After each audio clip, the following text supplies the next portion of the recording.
there are downsides to having different test cars all the time, and when you get one like this, which I'll tell you what it is in a moment, then you really start to feel it, because you start to see who your friends are, in the sense that they all of a sudden start phoning you out of the blue because they want you to take them for a ride, and you don't want to be a bit of not do it. So, you know, you spend your life, or the week, okay, not your life, a week driving to everybody else to take them for rides in this car. But, you know, that's sort of like first world problems, really, isn't it? I can't really complain because I'm in Audi's flagship sports coupe, the Audi RS5. I've gone from the RS3 to the RS5. So it's been a pretty good 2 weeks, as you can imagine. So what everybody talks about in this new one, oh, just like, I think my head is still back there. What everybody talks about in this is the fact that Audi's downsized the engine from a V8 naturally aspirated to a 2.9 litre bi-turbo V6. But they had to do it. Manufacturers have to downsize, people. It's the way the world is going. But I feel like people don't really know what they're talking about when they complain about it or moan about it or whatever, because if they looked into it, you would see that this car with a smaller engine still has more power, more torque. So, well, it has the same power. It's got 331 kilowatts of power, which is exactly the same as the outgoing model. But then it's got over 100 Newton meters more than the outgoing model, which comes to 600 Newton meters. So you've got a bit of boom in this car. You get to 100 in just under 4 seconds. Ah! Crikey, shame a learner driver.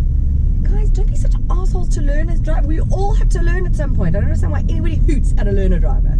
Power is sent to all 4 of these tires via this 8-speed Tiptronic, which I know, again, people think it would be better with an S-Tronic, but it just cannot handle the torque. So it wouldn't work out well enough, okay? I don't know why I'm getting so angry at you guys at the moment.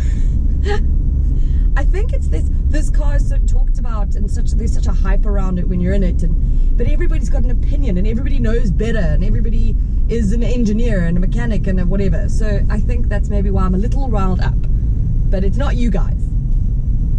This is a really comfy car as well, a really comfy little big cruiser, and that's what I sort of love about Audi, because you get the performance but you get the everyday drivability, which is really important to me. And I know, like with the RS3, you know, it's not as driver engaging or enthusiastic as, say, its BMW counterpart. The same goes for this. But I would have this as an everyday car, because what can you do with all this power? I think the excitement is the fact that I'm sitting on something so powerful. I know what it can do. I don't have to show you.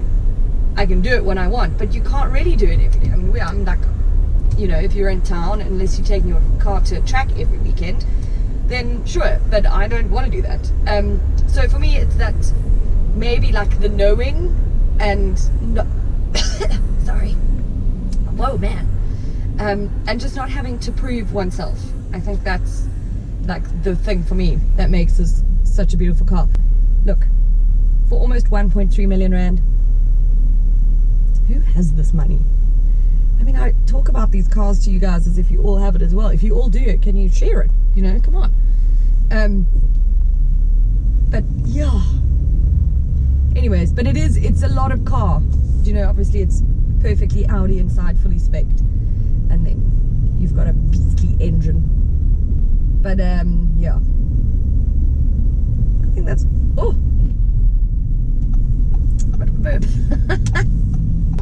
Sweet dreams are made of this. Who am I to disagree? I travel the world and the 7 seas. Everybody's looking for something.